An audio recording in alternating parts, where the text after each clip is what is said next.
Pemirsa, Polsek Kuta Selatan mengungkap kasus pencurian motor yang beraksi di 14 TKP. Pelaku berhasil diamankan beserta barang bukti sepeda motor hasil kejahatannya.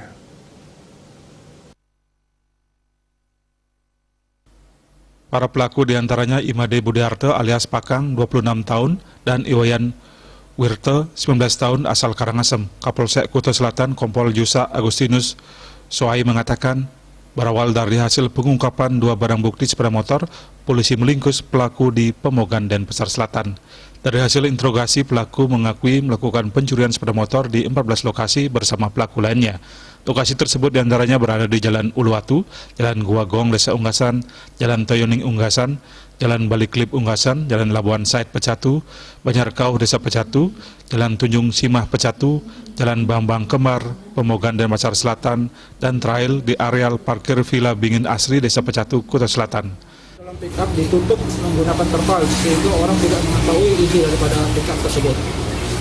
Setelah sidang, para pelaku menjual ke masyarakat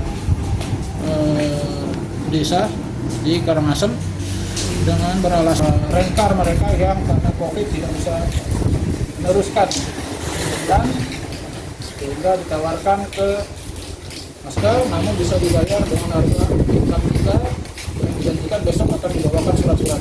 Sementara itu, polisi juga mengungkap kasus tindak pidana curanmor kelompok Karangasem. Diawali dari seorang korban WNA, Rusia menyewa sepeda motor melapor bahwa kehilangan sepeda motor yang diparkir di villa tempatnya menginap dalam keadaan dikunci stang.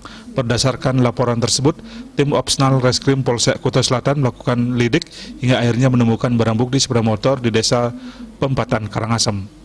Raiswantara, Bali TV.